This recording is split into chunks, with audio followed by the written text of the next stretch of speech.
Buenas, hoy les voy a hablar sobre qué es la auscultación pulmonar y los puntos de auscultación pulmonar anterior y posterior. La auscultación pulmonar es una técnica para explorar y evaluar el estado del sistema respiratorio.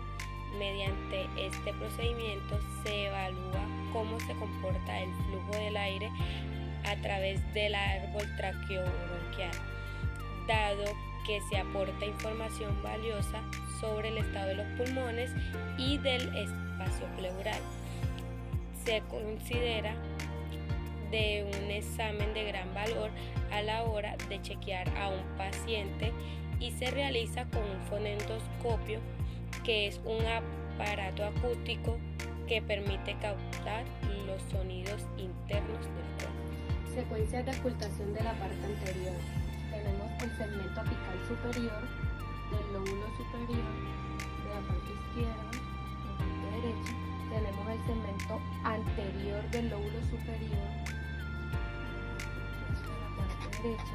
Tenemos el lingual del lóbulo superior. Tenemos el segmento medial y lateral del lóbulo, pero en este caso nada más se hace el lateral.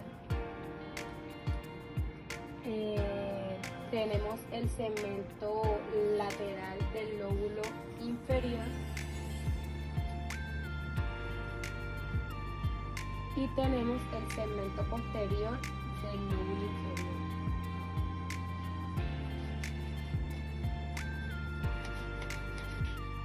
Secuencias de auscultación de la parte posterior. Tenemos el segmento apical posterior del lóbulo superior, la parte izquierda y la parte derecha. Tenemos el segmento apical superior del lóbulo inferior, la parte izquierda y la parte derecha. Tenemos el segmento apical inferior del lóbulo inferior, y tenemos el segmento lateral posterior del lóbulo inferior de la parte izquierda, la parte derecha, y tenemos el segmento posterior del lóbulo inferior, parte derecha.